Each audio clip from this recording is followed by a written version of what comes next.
We have followed men longitudinally from diagnosis in 2011 and 2012, and we've administered self-reported questionnaires serially, longitudinally since then.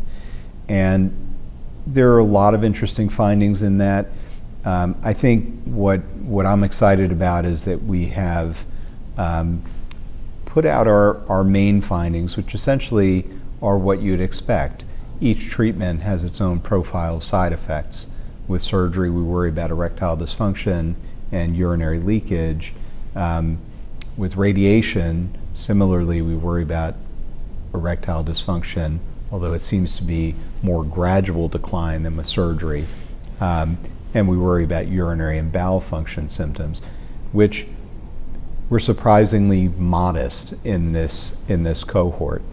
I think if you look longer term out now to 5 years, what you find is that a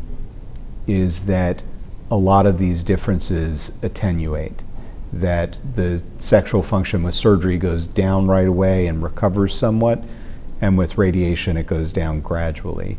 And even with the active surveillance patients, it goes down gradually with age and with some of them veering off into treatment. And so as you get farther out to 5 years, those sexual function outcomes look pretty similar.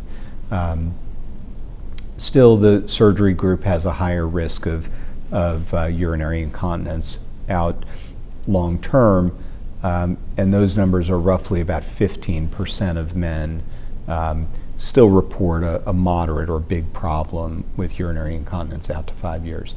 So those are the interesting findings. I think what's cool about the study is that it's big enough and we have enough precise data collection early on that we can make personalized estimates of the functional outcomes. And so one of the projects off of that main study is a nomogram where patients can enter their own information and get a personalized estimate of their functional outcomes.